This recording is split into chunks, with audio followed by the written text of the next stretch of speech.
Cockroach जनता party, right? तो उसके बारे में आपका क्या है विचार? उसके बारे में मेरा ये विचार है, आपने देखा होगा तो उनसे डर नहीं लगता है आपको, राइट? नहीं, कॉकरोच हमारे घर में भी कॉकरोच होते हैं, जीव जंतु होते हैं, तो हम हिट करते हैं और वो चले जाते हैं। तो जो 33% कोटा है, तो वो अभी तक तो वो रिजल्ट नहीं हो पाया, राइट? तो आप बोल रहे हो कि बीजेपी महिला का सपोर्ट करता है, बाकी सब पार्टी महिला को सपोर्ट नहीं करते हैं, राइट? बिल्कुल महिला का सपोर्ट नहीं करते हैं, वो सिर्फ ये देखते हैं कि परिवार में जो अपनी महिलाएं हैं वही महिलाएं हैं, बाकी तो आपको क्या लग रहा है 29 तक हो पाएगा वुमेन रिजर्वेशन, या वो तो अभी अपोजिशन के हाथ में है ना। Hi all, this is Sudhir. My channel name is Stories by Sudhir. So today my podcast guest is Sarika Jain. She is the BJP Secretary of Delhi for last 3 years. Welcome, ma'am.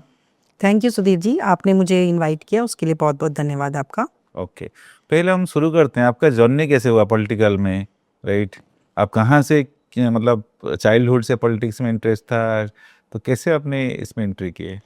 देखिए, political में entry तो मेरी बाद में हुई है। Starting में मैं एक छोटे से टाउन से बिलोंग करती हूँ और वहाँ पर जैसे पढ़ाई भी करती थी, तो मुझे स्पीच देने का और थोड़ा नेतागिरी करने का शौक रहा है थोड़ा कौन से पहले टाउन से। से है? मेरठ के पास एक टाउन है छोटा सा, सरदना करके तहसील है, तो वहीं पर मेरी एजुकेशन हुई, वहीं पर मेरा बचपन बीता है। और बहुत अच्छे से पढ़ाई भी करते थे, हर सब्जेक्ट्स को देखते थे, जो भी हमारे स्कूल में था सारी एक्टिविटीज़ हम लोग करते थे। तो एक बहुत अच्छी जर्नी थी वो बचपन वाली भी। एक मिडिल क्लास फैमिली से बिलोंग करती हूँ और हम 4 बहनें हैं और तो उसी हिसाब से हमारा लालन पालन हुआ है, क्योंकि ज़्यादा आज़ादी नहीं थी हमारी, क्योंकि एक टाउन में आपको पता ही है कि कितने वर्षों पीछे जाओगे तो किस तरह का माहौल हुआ करता था। लेकिन आज तो योगी जी की सरकार है यूपी में, तो इतना डर नहीं है। लेकिन उस टाइम पे लड़कियों मतलब स्कूल जाती थी, स्कूल के बाद घर आती थी, ट्यूशन वगैरह जाना होता था तो वहाँ जाके सीधा घर में आती थी। मतलब इतनी आज़ादी नहीं थी कि आप जैसे आज की जनरेशन दिल्ली में देखो या पूरे भी किसी भी सिटी में देखो तो बहुत फ्रीडम है, लेकिन ऐसी फ्रीडम हम लोगों को नहीं थी उस टाइम पे। 4 बहनों में आपका कितना नंबर था? मैं 3rd नंबर सिस्टर। ओके, ठीक है, कंटिन्यू कीजिए। हाँ, मैं तीसरे नंबर पर आती हूँ और बहुत अच्छा एक्सपीरियंस रहा बचपन में भी, साथ खेले कूदे, एजुकेशन की। मम्मी पापा बड़ा सपोर्ट किया करते थे। भाई नहीं था तो एक एक रहता ही है फैमिली में कि भाई भी होना चाहिए था। उस वजह से कई बार उस टाइम पर बेटियों को ये समझा जाता कि 4 बेटियां हो गई हैं, लेकिन भाई की कमी होती थी और लोग बोलते थे कि भाई तो होना ही चाहिए। और मम्मी पापा को बहुत कुछ सुनना पड़ जाता था, क्योंकि हमारी जॉइंट फैमिली थी। हम रहते थे तो जॉइंट फैमिली थी हमारी। बहुत हम देखते थे कि मम्मी भी परेशान होती थी, क्योंकि मेरे पापा थोड़ा बीमार रहते थे, तो मम्मी एक पिलर थी हमारे घर का। मम्मी ने हमें बहुत स्ट्रगल से पाला। फाइनेंशियली कोई प्रॉब्लम नहीं थी, लेकिन जब एक घर का सदस्य जो मेन सदस्य होता है वो बीमार होता है तो सारा बोझ अगर एक महिला पे आ जाता है तो वो बड़ा टिपिकल होता है उस लाइफ को पार करना। लेकिन हमने वो जब मम्मी का संघर्ष देखा तो हमें उससे प्रेरणा ही मिली है कि अगर आप कहीं किस परिस्थिति में हो तो उससे निकलना कैसे है। तो वो सब देखते देखते हमने आगे बढ़े और उनसे प्रेरणा भी ली कि कैसे मजबूत तरीके से हम अपनी फैमिली भी संभाल सकते हैं, समाज भी संभाल सकते हैं। और कभी भी मतलब मेरी मदर को मेरे ऊपर बहुत प्राउड होता था, क्योंकि मैं शुरू से ही कुछ ना कुछ एक्टिविटी नई नई कुछ करती रहती थी। तो जैसे मेरी नानी भी थी या मेरी मम्मी भी थी, तो हमेशा ये बोलते थे कि ये बेटा ही हो जाता तो कितना अच्छा होता। तो वही ईश्वर का ही होता है ये तो, कि जिसने जो देना है वो तो नेचुरल वो होना है। तो इस तरह से हम लोग आगे बढ़े और अच्छी एजुकेशन हमने ली और आगे अब राजनीति में है। कब एंट्री की राजनीति में, कैसा था वो? शादी हुई, शादी के बाद थोड़ा टाइम हस्बैंड के साथ बिजनेस में रही, वो भी सीखा मैंने। कार एसेसरीज का हमारा बिजनेस है और उसमें इन्वॉल्व रही हस्बैंड के साथ करीब 7-8 साल। और पूरा मतलब बिजनेस की लाइन का भी मेरे को पूरा आ गया, क्योंकि नया नया कुछ एक्सपीरियंस मेरे को लेने का हमेशा से कुछ रहता था, तो काम किया उनके साथ, वो भी मेरे को आज एक्सपीरियंस है। उसके बाद मुझे लगा कि बिजनेस से अलग कुछ मुझे करना चाहिए। तो किसी ने मुझे बोला कि आपके अंदर टैलेंट है, आप कुछ अच्छा कर सकते हो, मतलब पॉलिटिक्स में भी आ सकते हो और समाज के लिए भी कुछ कर सकते हो। फिर मैंने एक एनजीओ खोला, एनजीओ का नाम है मेरी दिव्य प्रयास फाउंडेशन। तो सोशल वर्क करना शुरू किया, झुग्गियों में जाती थी, वहाँ पर लोगों की सेवा करती थी, वृद्धाश्रम जाती थी, वहाँ पर भी मैंने बहुत सारे, अभी भी मैं वृद्धाश्रम जाती हूँ तो वो लोग मुझे गले से लगा लेते हैं। क्यों? कौन सी साल की बात है जब एनजीओ वगैरह कर हाँ, रहे हैं? ये करीब है 2011 की बात। ओके। तो मैं एनजीओ वगैरह जाती थी, वहाँ पर आज भी अगर जाती हूँ तो वो लोग मुझे अपनी बेटी की तरह ट्रीट करते हैं। ओके। मतलब अपने पास जैसे एक एनजीओ में मैं गई, वहाँ पर एक वृद्ध पुरुष थे, तो उन्होंने अपने लिए टॉफ़ियाँ रखी हुई थी, अपने पोतों को देने के लिए। ओके। मतलब वो कभी-कभी अपने बच्चों से मिलने जाया करते थे, तो उनके लिए बचा कर रखते थे ये चीज़ें। अच्छा। तो वो लाकर उन्होंने मुझे दी। तो वो बड़ा इमोशनल वाला एक सीन था कि उन्होंने जो अपने बच्चों के लिए बचाकर चीज़ें रखी थी, तो वो मुझे लाकर दे रहे थे। तो बड़ा अच्छा लगता है कि उनके दुख दर्द को मैंने बाँटा। और आज भी मैं जाती हूँ वहाँ पर, तो मुझे बड़ा स्नेह मिलता है और उनको लगता है कि कोई अपना व्यक्ति आया है। तो इस तरह से मैंने झुग्गियों में भी काम किया, वृद्धाश्रम में काम किया, और यही था कि समाज में कुछ अच्छा करना है। इसी वजह से मैंने एनजीओ भी ओपन किया था। फिर मुझे किसी ने बोला, आप समाज सेवा कर रहे हो तो आप राजनीति में भी आ सकते हो, क्योंकि राजनीति का मतलब भी देखा जाए तो समाज सेवा ही है। क्योंकि जो हमारी नीतियां सरकार की बनती है उसको नीचे धरातल तक पहुंचाना, गरीब वर्ग तक उनको पहुंचाना, ये भी एक बहुत पुण्य का ही काम है। तो मैंने सोचा हाँ, ये तो बहुत अच्छी बात है। मुझे किसी ने प्रेरणा दी, मुझे भी नहीं पता था, जैसे हनुमान जी को अपनी शक्ति नहीं पता होता ना कि उनके अंदर, उनको याद दिलानी पड़ी थी जब उनके जो शक्तियाँ थी। तो ऐसे ही मुझे किसी ने बोला कि आप ये भी कर सकते हो, तो मैंने कहा ठीक है, देखते हैं। फिर मैंने ट्राई करना शुरू किया और धीरे धीरे मैंने इस लाइन में कदम रखा। तो डायरेक्टली अब बीजेपी में एंट्री किया है या? नहीं, शुरू में तो साधारण कार्यकर्ता, जैसे मंडल का कार्यकर्ता होता है, कार्यकारिणी में मैंने काम किया, मंडल में काम किया। उसके बाद मैं जिला में, हमारा जो डिस्ट्रिक्ट होता है, उसकी लेडीज विंग की प्रवक्ता बनी। ओके। वहाँ दिल्ली में ही? दिल्ली में ही, क्योंकि दिल्ली की राजनीति से ही बिलोंग करती हूँ। और उसके बाद मैं दिल्ली प्रदेश की सोशल मीडिया हेड बनी, महिला मोर्चा की। उसके बाद मैं प्रवक्ता बनी और उसके बाद मैं मंत्री बनी हूँ। और सोशल वर्क मैं छोड़ती नहीं हूँ, वो मैं करती आती हूँ। मतलब ऐसा नहीं है कि मेरे को ये पद मिल गए तो मैं वो चीज़ें करना छोड़ दूँ। वो आज भी मेरे उसमें शामिल है कि मैं कुछ ना कुछ नया करती रहती हूँ। तो एक मतलब राजनीति को लेके, राइट, लोगों में एक है कि जो पॉलिटिशियन है, राइट, वो अच्छे लोग नहीं है, राइट, मतलब वो थोड़ा सा एक नेगेटिव फीलिंग है, राइट। वो लोगों के लिए काम नहीं करते, अपने लिए बिल्कुल पर्सनल बेनिफिट के लिए करते हैं, बिल्कुल, मॉनेटरी बेनिफिट लेते उसका हैं। क्यों ऐसा हुआ वो भी मैं आपको बताना चाहूँगी। भाजपा 2014 से आई, राइट। लेकिन उससे पहले जो सरकारें थी वो कांग्रेस थी या और पार्टियां थी, समाजवादी पार्टी, इन्होंने इतना माहौल खराब कर दिया था देश का कि लोगों ने नेताओं पर विश्वास करना ही छोड़ दिया था। यानी कि राजीव गांधी जी कहते थे कि अगर ऊपर से 1 रुपया आएगा तो चवन्नी से भी कम नीचे जाएगा। और आज क्या होता है, डायरेक्ट खातों में मोदी जी की सरकार में पैसे आते हैं। तो ये एक बड़ा चेंज देखा लोगों ने। लोगों के दिमाग में इमेज नेताओं की गलत बन चुकी थी, लेकिन जब से 2014 से आज 12 साल हो गए मोदी सरकार को, तो आज लोगों को समझ में आया, जब उनके घरों में राशन पहुंचता है, नल से जल मिलता है और अन्न उनके घर में पहुंचता है। आपने देखा कोविड हुआ, ऑक्सीजन की कितनी किल्लत हुई, दिल्ली में भी बहुत मारामारी हुई, पूरे देश में कहीं ना कहीं किल्लत हुई, क्योंकि मोदी सरकार थी। तो फिर भी बहुत कुछ कंट्रोल किया गया। उनको कोविड के जो इंजेक्शंस थे वो फ्री में प्रोवाइड कराए गए। लेकिन वो जो सडन अनाउंसमेंट हुआ, राइट, क्योंकि जो लॉकडाउन लगा दिए, वो एक बहुत बड़ा प्रॉब्लम था, राइट। लॉकडाउन किसके लिए लगाया? जनता के लिए लगाया ना। लगा अभी देंगे। हम पहले वाली बात पे आते हैं कि लोगों के सामने, मतलब नेताओं की इमेज खराब है।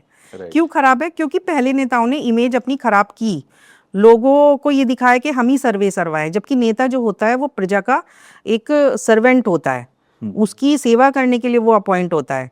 ओके। ठीक है, मोदी जी को आपने देखा, हमेशा सेवक कहते हैं, प्रधान सेवक कहते हैं अपने आप को। लेकिन जो वो वाले लीडर रहे हैं, उन्होंने इतनी इमेज खराब की, सभी लीडर्स इस टाइप के थे कि वो लोगों के सामने अपनी इमेज खराब कर दी थी। इसीलिए लोगों के दिमाग में ऐसा हुआ कि लीडर्स अच्छे नहीं होते हैं, क्योंकि जब पैसा ही ऊपर तक नहीं पहुंचेगा, मतलब भ्रष्टाचार इतना था कि नीचे तक पैसा नहीं पहुंचता था। लेकिन आज की सरकार में इतना सुव्यवस्थित तरीके से काम हो रहा है कि डायरेक्ट अकाउंट में, खाते में पैसा जा रहा है। आपने देखा होगा जनधन खाता खुला लोगों का, पहले अकाउंट बैंक जाना ही नहीं जानते थे लोग कि बैंक में जाते कैसे हैं। लेकिन आज गरीब की झोपड़ी में भी अगर आप जाओगे ना, उसके पास भी बैंक अकाउंट है। आप उज्ज्वला योजना को देख लो, पहले लोग ब्लैक करते थे सिलेंडर्स को, आपने देखा होगा, आपके टाइम में कभी हुआ होगा, लोग ब्लैक करके जमाखोरी करते थे उस पैसे की। लेकिन आज तो फ्री में सिलेंडर दिए जा रहे हैं। नल से जल, लोग ऐसे ऐसे गांव हैं कि पानी नहीं पहुंचता था वहां पर, लेकिन आज ऐसे गांव सर्च किए जा रहे हैं जहां पर कि नल से जल मिल रहा है। बहुत सारी योजनाएं किसानों को, किसान आत्महत्या किया करते थे, एक बहुत बड़ा पार्ट था ये, लेकिन अब 6,000 रुपया उनके अकाउंट में जाता है जिससे कि वो बीज खरीद के फसल उगा सके। तो बहुत सारा प्रोस्पेक्टिव चेंज हुआ है जनता की नज़रों में, और लोगों ने इसीलिए मोदी जी को सपोर्ट किया। आप देखो पूरे देश में कितनी जगह आज भाजपा की सरकार है। तो वही है कि नेताओं का अब जो चेंजेस आई हैं वो बहुत अच्छे तरीके से आए, और आने वाले टाइम में अभी और भी हमारी पाइपलाइन में योजनाएं हैं जो नीचे तक आएगी और लोग विश्वास करना शुरू हुए हैं। आपने बंगाल में देखा, बंगाल में कोई तरक्की नहीं हुई थी, लेकिन अब भाजपा की सरकार में काम शुरू हो गया है और वहाँ पर तरक्की होनी शुरू हो गई। पहले फेसिंग नहीं थी, मतलब जो बांग्लादेश और बंगाल की बाउंड्री थी वो खुली पड़ी थी, कोई भी आए कोई भी जाए, लेकिन जैसे ही अब अपनी सरकार आई है वहाँ पर ये काम भी चालू हो गया है। तो ये एक बहुत बड़ा बड़ा बेनिफिट है और लोगों के हित में भाजपा काम कर रही है। इसीलिए अब थोड़ा सा लोगों को हुआ है कि सब लोग एक जैसे नहीं होते हैं। ठीक है, एक चीज़ मैं बोलना चाहूँगा, मोदी जी का जो अनाउंसमेंट होता है वो सडन डिसीजन लेते हैं, राइट? नोटबंदी करना है, ये करना है, लेकिन उसका इम्पैक्ट वो एनालाइज नहीं करते हैं, कितना दिक्कत हुआ नोटबंदी करने से, राइट? और बेनिफिट भी हमें नहीं हुआ। right? आपने तो धुरंधर मूवी देखी है? धुरंधर मूवी अगर देखोगे ना, उसमें एक सीन है कि पाकिस्तान से बहुत सारा पैसा आ रहा था, नकली नोट। ओके। नोटबंदी किस लिए हुई है कि पाकिस्तान से जो पैसा आ रहा था वो मिट्टी में मिल जाए, ओके। नहीं तो देश में कितना आतंक फैलता। आप सोचो, जब ये खबरें वहां तक पहुंचती है, आम जनता तक नहीं पहुंचती कि ये पॉलिसी क्यों हुई, नोटबंदी क्यों हुई, या किसी चीज की किल्लत क्यों हुई। वो डिसीजन इसलिए लेने पड़ते हैं कि ताकि हमारे देश का नुकसान ना हो। लोगों को इंटरनली इतनी चीजों को नहीं पता होता, क्योंकि सरकार हर कुछ जानती है, उनके पास बहुत बड़ा तंत्र होता है। हमारे देश को बचाने के लिए ही नोटबंदी हुई थी, और लोग कुछ भी बोलें, नहीं, देश लेकिन सुरक्षित है। स्टैटिस्टिक्स लेकिन तो 99.9% राइट, ऑलमोस्ट सब कुछ डिपॉजिट हुआ है, तो ज़्यादा कुछ तो वेस्टेज नहीं हुआ, राइट? नहीं नहीं, ऐसा नहीं बोल सकते आप। देखिए, बहुत कुछ चेंज हुआ है, जमाखोरी बंद हुई है, काला धन लोगों का पकड़ा गया है, और जो बाहर से पैसा आ रहा था उसको मिट्टी में मिलाया गया है उसके जरिए। तो आप बीजेपी पार्टी से इसलिए बोलना पड़ रहा है या क्योंकि जो न्यूट्रल? नहीं, मैं आपको बताती हूँ, मैं भारतीय जनता पार्टी से हूँ क्योंकि उसके कुछ नीतियां हैं, कुछ रीतियां हैं, और उस संगठन की बातों को आगे तक पहुंचाने का काम में एक गिलहरी की भूमिका निभा रही हूँ, ताकि वो चीज़ जन जन तक पहुंचे और लोगों को पसंद भी आती है। आपने देखा होगा भाजपा लोगों को पसंद है, और अपनी वोट देकर आते हैं तभी तो हम जीतते हैं ना, नहीं तो हम कैसे जबरदस्ती तो वोट डलवाएंगे ही नहीं लोगों से। तो लोगों को पसंद आ रही है तो हम जीतते हैं, क्योंकि हम काम भी अच्छा कर रहे हैं, लोगों के हित में काम हो रहे हैं। जो कभी गरीबी इतनी थी देश में, आज वो स्तर ऊपर हुआ है, हमारी इकोनॉमी ऊपर हुई है, इंफ्रास्ट्रक्चर ऊपर हुआ है हमारा। पहले लोग जानते नहीं थे कि सड़कें क्या हैं, हर जगह गड्ढे ही मिलते थे, लेकिन आप जाओ इधर मुंबई हाईवे पे जाओ, या ये देहरादून बना है, देहरादून एक्सप्रेसवे ना, बहुत बड़ा इंफ्रास्ट्रक्चर हमारा तैयार हो रहा है, और कितने किलोमीटर सड़कें रोज बन रही हैं हमारी। तो सोचो कि आप दिल्ली में ही देखो कितने चेंजेस आ रहे हैं धीरे धीरे। अभी पहले केजरीवाल की सरकार थी तो नहीं कुछ कर पाए, लेकिन अब रेखा सरकार में काफ़ी कुछ हो रहा है, और रेखा जी भी अच्छे से काम कर रही हैं, जो हमारी मुख्यमंत्री हैं। Okay, okay, fine. हम वुमेन एम्पावरमेंट की तरफ जाएंगे, राइट? तो जो 33% कोटा है, तो वो अभी तक तो वो रिजल्ट नहीं हो पाया, राइट? क्या आपका प्लान है, उसको कैसे 29 से कैसे लागू करना है across all? 33% रिजर्वेशन नारी शक्ति वंदन अधिनियम की बात कर रहे हैं आप, वो क्यों नहीं इम्प्लीमेंट हो पाया?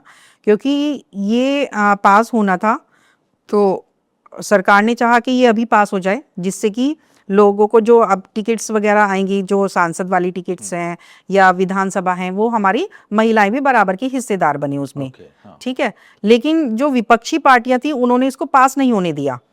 उस पे ये लोग, जब वो रद्द हुआ बिल, उस पे ठहाके मार के हंसे लोग, जो अपोजिशन पार्टी के लोग थे, क्योंकि उनको आम महिलाओं का दर्द समझ में ही नहीं आता। प्रधानमंत्री जी चाहते थे कि मोदी जी चाहते थे कि जो आम महिलाएं हैं वो भी संसद तक आएं, वो भी विधानसभा तक आएं, क्योंकि वो स्ट्रगल करके यहाँ तक पहुँचती हैं और उनको भी जिम्मेदारियों का एहसास होता है, उनको पता है कि नीतियों में क्या क्या चेंजेस होने चाहिए। अगर वो भी उनको फर्स्ट लाइन में बिठाना चाहते हैं महिलाओं को, तो वो उन लोगों को हजम नहीं हुआ। उनके लिए तो कुछ ही महिलाएं हैं, जैसे डिम्पल जी और सोनिया गांधी जी और प्रियंका गांधी जी, उनके लिए सिर्फ यही महिलाएं हैं। बाकी और देश की जो आधी आबादी है वो महिलाएं हैं भोजपुरी, आपने भी बोला कि मेरे पॉडकास्ट पर तो महिलाएं ही ज़्यादा आती हैं। अब उनकी आवाज़ सुनने के लिए अगर मोदी जी ने कदम उठाया, उसमें भी उन लोगों को एलर्जी हुई, तो वो भी बिल पास नहीं होने दिया। तो ये सरकार चाहती नहीं कि देश में कुछ अच्छा हो। ओके, जो 33% है राइट, क्योंकि आप महिला की आबादी देखेंगे तो ऑलमोस्ट 50% है राइट, तो हम क्यों 33% कर रहे हैं? हम 50% भी कर सकते हैं राइट। नहीं, तो सिर्फ देखिए, क्योंकि अगर हम देना चाहते हैं तो 50% पहले अगर 33% तो पास हो जाए, उसके बाद हम 50 की बात भी करेंगे ना। पहले 33% होने में ही ठीक है, इतनी दिक्कत हो तो रही एक ऑब्जेक्शन की तरफ जाते हैं हम। 33% में जो ऑब्जेक्शन है मेनली साउथ स्टेट से राइट, तो उनका है कि पॉपुलेशन के बेसिस पे ना हो राइट। आप जो डिलिमिटेशन एक्सरसाइज वगैरह करते हैं राइट, तो पॉपुलेशन बेसिस पे करेंगे तो नॉर्थ इंडिया को ज़्यादा फायदा होगा राइट। साउथ में पॉपुलेशन कम है, तो वो वाला फैक्टर आप कंसीडर कर हाँ, सकते हो वो क्या? भी मैं कंसीडर कर सकती हूँ। हमने वो भी, एरिया भी हाँ, कंसीडर कर सकते हो राइट। हमने वो भी किया ओके था। उसमें भी सीटें बढ़ रही हैं। अगर हम साउथ के हिसाब से भी चलेंगे तो ओके 2-3 सीटें उसमें भी बढ़ रही हैं, उसमें भी कोई कमी नहीं आ रही है। ओके उनको भी बराबर की हिस्सेदारी मिल रही है। तो इसमें तो बस ये है कि उनको मीन में निकालना है, काम करने नहीं देना है।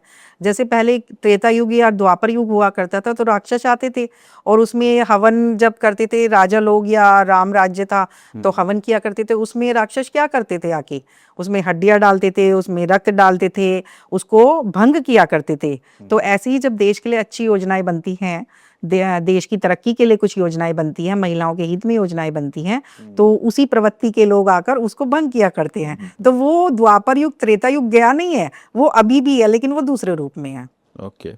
तो आप बोल रहे हो कि बीजेपी महिला का सपोर्ट करते हैं, बाकी सब पार्टी महिला को सपोर्ट नहीं करते हैं राइट। बिल्कुल महिला का सपोर्ट नहीं करते हैं। वो सिर्फ ये देखते हैं कि परिवार में जो अपनी महिलाएं हैं वही महिलाएं हैं, बाकी तो ओके ओके। नहीं, आपने ये प्रपोजल दिए कि हम साउथ के लिए थोड़ा सा कंसीडर करेंगे, जो एरिया वाइज राइट, मतलब पॉपुलेशन को साथ में एरिया को अगर कंसीडर करेंगे। नहीं, उसमें मैपिंग हुई है, उसमें भी सीटें बढ़ रही हैं। मतलब ओके इसमें ऐसा नहीं है कि कम होके मिल रही है, उसमें भी सीटें बढ़ रही हैं। तो आपको क्या लग रहा है 29 तक हो पाएगा वुमन रिजर्वेशन या? वो तो अभी अपोजिशन के हाथ में है ना। ओके हम ओके इसीलिए तो कह रहे थे 400 पार हो। 400 पार होते तो हमें उनका मुंह नहीं देखना पड़ता, वो हो जाता। Okay okay, good good good. और पॉलिटिक्स में भी क्या होता है कि ये नहीं है कि आप 3 साल के लिए एमएलए बनने आए हो या आप 5 साल के लिए सांसद बनने आए हो। अगर आप किसी पार्टी से जुड़ रहे हो तो उसकी जो विचारधारा है उससे जुड़ रहे हो, आप पार्टी से जुड़ रहे हो ना। ओके तो ये नहीं होना चाहिए कि हम 5 साल के लिए सांसद बने तो फिर उसके बाद आराम से घर बैठेंगे। ओके 5 साल के बाद भी आपने अपनी भूमिका निभानी है। आपके पास पद हो, आपके पास सीट हो या ना हो, लेकिन आपने पार्टी से जुड़े रहना है और उसके साथ काम करना है, कंधे से कंधा मिलाकर। अगर आप किसी पार्टी से जुड़ते हो तो ईमानदारी से काम करके, डेडिकेशन से काम करना चाहिए। ओके। जो यंग जनरेशन है राइट, अगर वो पॉलिटिक्स में जनरली वो प्रीफर नहीं करते पॉलिटिक्स में आने के लिए राइट, तो आपका क्या सजेशन है वो पॉलिटिक्स में आए और पार्टिसिपेट करे राइट? बिल्कुल, बहुत अच्छा आपने आज यंग जनरेशन के लिए सवाल किया है। अभी आपने अगर पीछे सुना होगा, प्रधानमंत्री जी ने लाल किले से आह्वान किया कि 1 लाख युवाओं को हम राजनीति में लेकर आएंगे, जो नए युवा होंगे। ओके और वो धीरे धीरे ही होती है, कोई पॉलिसी एकदम से तो नहीं कि बोला और हो गई। उसके लिए भी प्लानिंग हो रही है। हमारी पार्टी में भी रोज नए सदस्य जुड़ते हैं और ये एक बहुत अच्छी बात है कि अगर प्रधानमंत्री जी ने बोला, और प्रधानमंत्री जी जो बोलते हैं वो गारंटी होती है और लोग उस पर विश्वास भी करते हैं और ऐसा होता भी है। वो पाइपलाइन में होती है और धीरे धीरे इम्प्लीमेंट होता है चीज़ों का। Okay okay. लेकिन आपके तरफ से क्या है, मतलब आपका क्या सिंपल मैसेज है? क्योंकि युवा आना नहीं चाहते हैं राइट, वो जॉब करना चाहते हैं और कुछ ट्रेडिंग वेडिंग जो भी है राइट, ये और तो कुछ हाँ, करना है, क्योंकि वो नहीं आएंगे तो फिर राइट, फिर वो चेंजेस नहीं आएगा। नहीं, आजकल युवाओं के जो विचार हैं उनको भी सुनना चाहिए और उनको भी आना चाहिए। बहुत सारे लोग हैं जो आना चाहते हैं, उनको पता नहीं होता कि कैसे आना है, क्या प्लेटफॉर्म है। तो ऐसी भी योजनाएं बनेंगी जिससे कि हमारे युवा पॉलिटिक्स में आए, अपने विचार रखें और देश की आगे बढ़ाने में भागीदारी दें। अभी जो चल रहा है डिस्कशन राइट, कॉकरोच जनता पार्टी राइट, तो उसके बारे में आपका क्या है विचार? वो क्योंकि यंग उसके जनरेशन को वो ले हाँ, रहा है। उसके बारे में मेरा ये विचार है, आपने देखा होगा जंतर मंतर पे विदेश से आकर व्यक्ति इंडिया के बारे में डिसीजन लेना चाहता है और उसमें आपने देखा होगा कितने सारे लोग, नहीं, वो तो इंडियन है राइट, हाँ वो देखिए कहाँ से आ रहे हैं वो कितने सारे लोग थे, किस तरह के लोग थे। आपदा पार्टी, इंडी गठबंधन पूरा इकट्ठा था वहां पर। अफजल वाले ढपली गैंग और भारत तेरे टुकड़े होंगे गैंग, कितने तरीके के लोग वहां पर आए थे। तो इसके बारे में तो अभी बात करना ही मैं जायज नहीं समझती हूँ। तो उनसे डर नहीं लगता है आपको राइट? नहीं, कोई- कॉकरोच हमारे घर में भी कॉकरोच होते हैं, जीव जंतु होते हैं, तो हम हिट करते हैं और वो चले जाते हैं। तो उसके लिए तो उपचार करना ही पड़ता है और करना भी चाहिए। ओके ओके देश में भारत तेरे टुकड़े होंगे, ढपली गैंग, अफजल गैंग के लोग आएंगे। आपने देखा वहाँ पर इसी टाइप के लोग थे, सारे आपदा गैंग के लोग थे। तो इस तरह से तो अगर लोग आएंगे तो हमें देश की सफाई भी अच्छे से करनी आएगी, हीट वगैरह रखेंगे पास। ठीक है, एक रैपिड फायर राउंड करते हैं, ठीक है। पॉलिटिकल या सोशल सर्विस? Social service. क्यों? सोशल सर्विस ही पॉलिटिकल, अगर आप देखोगे तो नीतियाँ बनती हैं, योजनाएं बनती हैं, वो नीचे तक पहुंचनी चाहिए लोगों तक, तो सोशल सर्विस ही है वो। क्योंकि आप तो पॉलिटिशियन है, राइट? हाँ, पॉलिटिशियन है, लेकिन पॉलिटिशियन और सोशल सर्विस एक ही बात होती है। ओके आपको सोशल सर्विस के लिए ही तो आप पॉलिटिक्स में आए हो, राजगद्दी पे बैठने थोड़ी आए हो। ओके। टी और कॉफी? कॉफ़ी।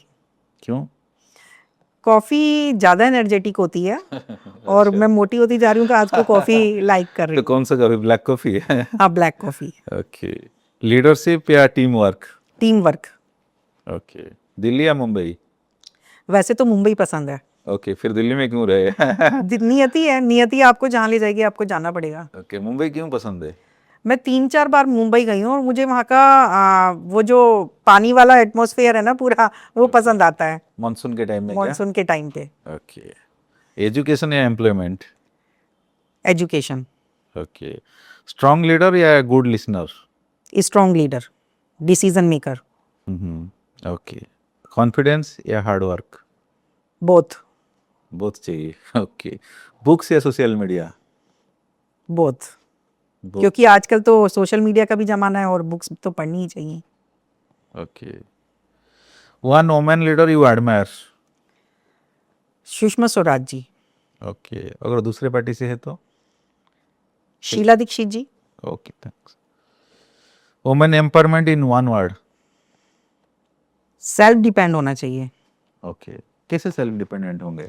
फाइनेंशियली तौर पर किसी और के पे डिपेंड ना होके अपने ऊपर ही डिपेंड होना चाहिए। तो आपकी सरकार के क्या क्या योजनाएं हैं फाइनेंशियल इंडिपेंडेंस के लिए?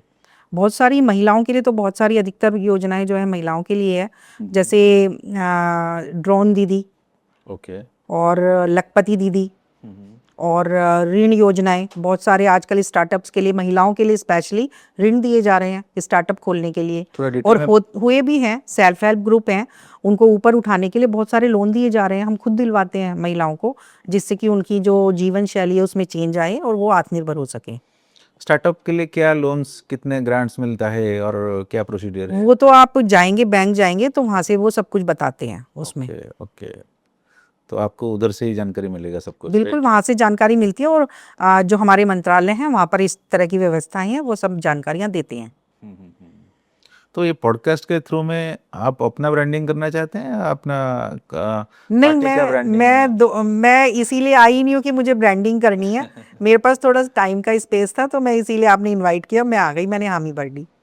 क्योंकि क्या पॉडकास्टिंग जो होता है जनरली पर्सनल ब्रांडिंग नहीं के लिए नहीं, होता है। आपने जो क्वेश्चन पूछे कोई बना के तो पहले से तैयार करके तो पूछे नहीं है, आपने रैंडमली मुझसे पूछे, मैंने उसका आंसर दिया है।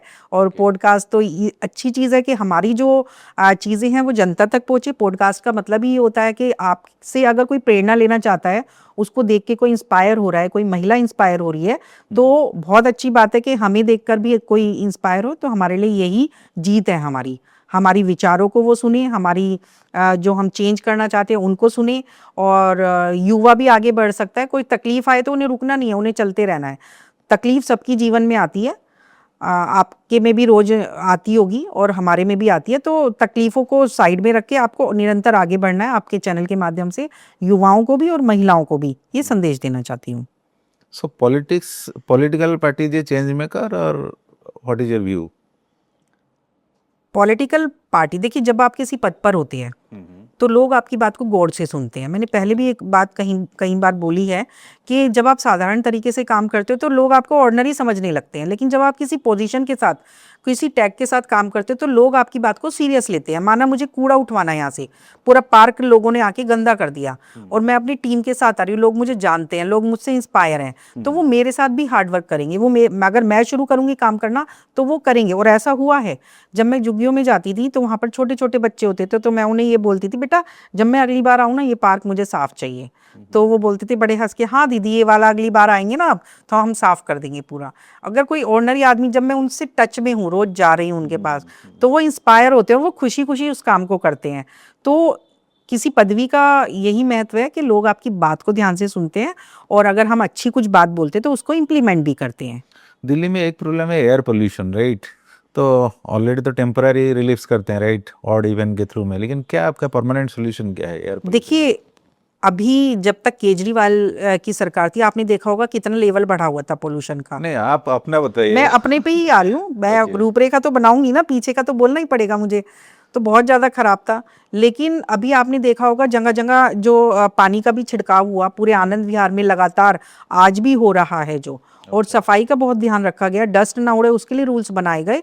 और प्रदूषण के लिए आपने देखा होगा आजकल ट्रैफिक भी कम हो गया है, मतलब ईवी वगैरह या जो बैटरी से चलने वाली बसेस है वो ज़्यादा आई हैं। और ट्रक जो आते थे दिल्ली में वो बाहर की बाहर ऐसी रोड बनी है कि वो बाहर की बाहर निकल जाते हैं। तो बहुत सारी चीज़ें हुई हैं और अभी भी पाइपलाइन में धीरे धीरे होता है, कोई भी चीज़ होती है एकदम से हम नहीं, हमारे पास जादू की छड़ी नहीं है कि हम घुमाएं और हो जाए, लेकिन हो रहा है, ये पक्की बात है।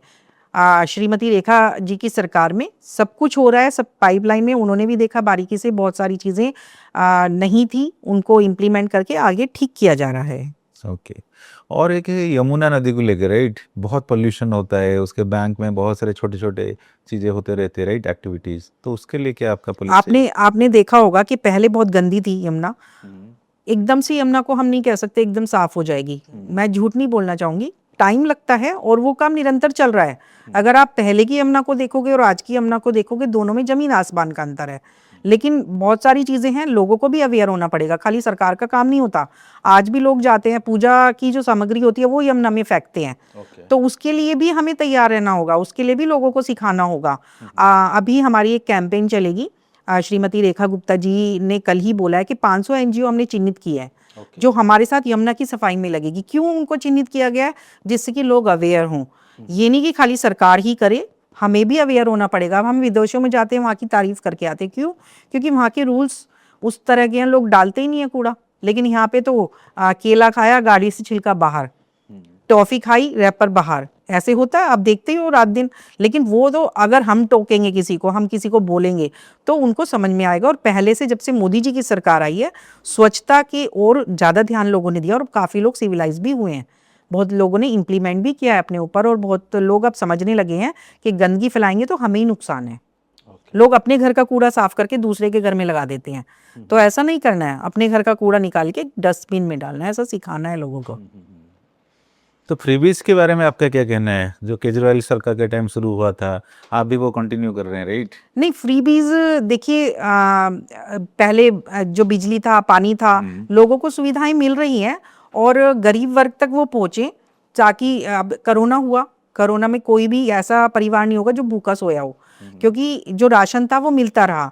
अगर वो बंद हो जाता तो वो बेचारे परेशान होते, कहाँ जाते, ना तो उनकी इनकम थी ना कोई रोजगार था। तो इसीलिए बहुत सारी चीजें होती हैं कि गरीब लोगों तक वो पहुंचे। हमारी पार्टी का एक रूल है अंत्योदय, हमारी पार्टी में एक क्या कहें विचारधारा है अंत्योदय। अंत्योदय का मतलब है कि लास्ट व्यक्ति तक भी हमारी योजनाओं को पहुंचाना, और वो हो रहा है। तो फ्री बीज नहीं कहेंगे इसको, ओके। ठीक है, लोगों जहां लोगों को जरूरत होती है उस तरह की योजनाएं बनती हैं और लोगों को उसका फायदा होता है। ओके। ओके। आपका क्या फाइनल मैसेज है through this podcast? Final message ये है कि आपको मतलब अपनी जो अच्छाइयाँ हैं वो लोगों तक पहुंचानी है। अगर कोई नेगेटिविटी है तो उसको साइड में रख के सिर्फ पॉजिटिव चीज़ ही लोगों तक पहुंचाओ, तो मुझे लगता है कि काफ़ी कुछ अच्छा होगा। और एक आपके चैनल के माध्यम से युवाओं को बोलना चाहती हूँ कि युवा आज भटक रहे हैं बहुत ज़्यादा, तो जो उनकी लक की चीज़ है वो उनके पास आएगी। नियति हमें, अब मैं तो हाउसवाइफ थी लेकिन मैं पॉलिटिक्स में आई क्योंकि मेरे भाग्य में पॉलिटिक्स थी, नियति ने मुझे पॉलिटिक्स में डाला। मतलब कहने का ये, अगर मेरे हाथ में एक फ्रूट है और मैं उसको खा रही हूँ, तो बीज किसी ने बोया, पानी किसी ने डाला, मार्केट में आया किसान से, लेन देन उसका कोई और कर रहा है, गाड़ी में कहीं कौन से शहर से आए, लेकिन प्लेट में मेरी आ गया। तो ये नियति है, जो आपके भाग्य में वो आपको मिलना ही है। तो इसीलिए ज़्यादा घबराएं नहीं, अपनी मेहनत करें, डेडिकेशन से काम करें। आपके चैनल के माध्यम से युवाओं को भी और जो भटके हुए लोग हैं उनको यही बोलना चाहूँगी, अपना डेडिकेशन से पूरा काम करें। ये ना हो कि भटके इधर उधर, और जो आपके भाग्य की चीज़ है वो आपको ज़रूर मिलेगी। और जो सोशल मीडिया का ज़माना है, राइट, तो आप कैसे प्रमोशन करते हो अपना पार्टी का, खुद का, राइट, सोशल मीडिया के थ्रू में कैसा उसका पॉजिटिव यूज देखिए, करते हो? नवाचार इसको बोलेंगे, नवाचार। पहले सोशल मीडिया नहीं था, लेकिन आज की डेट में है, नवाचार है, एआई है, social media, Instagram, Facebook, YouTube, आपको उसमें बढ़ावा देना चाहिए, उसमें कोई बुरी बात नहीं है। हर चीज़ के दो पहलू होते हैं, आप उसको गलत तरीके से भी यूज़ कर सकते हो और आप उसको अच्छे तरीके से भी यूज़ कर सकते हो। आज का हमारा युवा कई बार भटक रहा है और रील स्क्रॉल करता रहता है खाली, और आप टाइमिंग देखोगे कितना हो गया जी, 15 घंटे दिन में उसने रील स्क्रॉल किया है। तो उससे कई बार हम कहेंगे कि ये चीज़ अच्छी है, तो दूसरी रील आ जाएगी, नहीं ये चीज़ तो बेकार है। तो आपको ज़्यादा नहीं भटकना है, एक लिमिट में देखो, और जैसी हम चीज़ें देखेंगे वैसे ही हमारा माइंड डेवलप्ड होता है।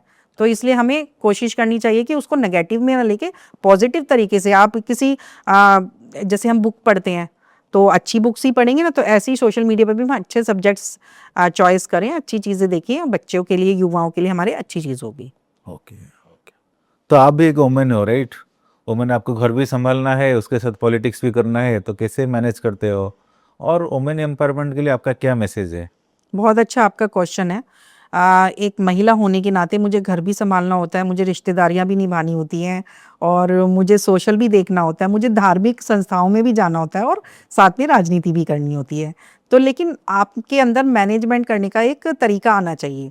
अब टाटा है, अंबानी है या अडानी है, उनके पास एक मैनेजमेंट सिस्टम है ना, जिसकी वजह से वो सारा काम ऑपरेट करते हैं हमारा। तो हमें भी वो चीज़ आनी चाहिए कि हम हर चीज़ को अपने को मैनेज कर सकें, और अच्छे से पॉलिश करके उसको, ये नहीं कि बस टेढ़ा मेढ़ा करके काम करना है, उसको अच्छे से निकाल के लाना है। तो मैं भी वही चीज़ करती हूँ, मैं अपना घर भी अच्छे से संभालती हूँ, मैं राजनीति भी अच्छे से संभालती हूँ, मैं आर्थिक चीज़ें भी अच्छे से संभालती हूँ, और जो मेरी धार्मिक चीज़ें, मेरे रिश्तेदार हैं, उनको भी मैं अच्छे से संभालती हूँ। तो ये महिलाओं को भी आपके चैनल के माध्यम से संदेश देना चाहूँगी कि किसी भी चीज़ से घबराना नहीं है, परिस्थितियाँ कैसी भी हों, कभी नीचे कभी ऊपर, सबकी लाइफ में आती हैं, सिर्फ निरंतर चलते रहना है। हमारी पार्टी का एक संदेश है, चरैवेति चरैवेति, यही तो मंत्र है अपना।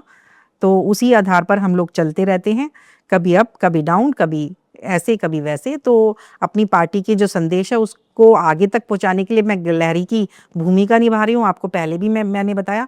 और वुमेन एम्पावरमेंट यही है कि आप अपने आप को अच्छे से साबित कर पाओ कि आपने कुछ किया है, गलत चीज़ों में ना जाके आप उसको पॉजिटिव तरीके से लेकर जाओगे, तो आपको जीतने से कोई रोक नहीं सकता है।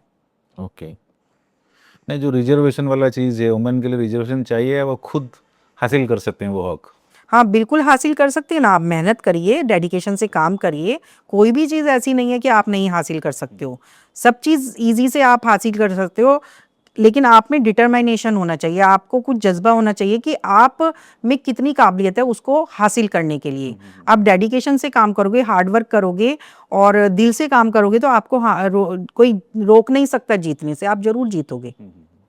मतलब उनको पहचानना है कि उनके अंदर भी वो पावर है, वो डिपेंडेंट नहीं वही किसी जैसे के मुझे ऊपर। किसी ने रियलाइज कराया कि आप कर सकते हो, तो हर किसी को कोई ना कोई समझाने वाला चाहिए होता है। Okay. महिलाएं बड़ी सॉफ्ट होती हैं, Right. मतलब वो जल्दी से Emotional इमोशन बहुत होते हैं। जल्दी हो जाती हैं, तो उनको स्ट्रांग बनना पड़ेगा। आज का टाइम ऐसा नहीं है कि आप रो के बैठ जाओगे, आपको मजबूत बनना पड़ेगा, स्ट्रांग बनना पड़ेगा। परेशानियां हर किसी की लाइफ में आती है, मेरी लाइफ में भी आती है। तो आपके चैनल के माध्यम से यही संदेश दूंगी कि हमेशा डटे रहो, अड़े रहो और काम करते रहो। Okay. Okay, thank you, ma'am. So Thank you. thanks for coming to my channel. So I was delighted to have you as my guest. So thank you. Thank you so much Sudhir ji, आपने मुझे बुलाया अपने channel पे, thank you so much.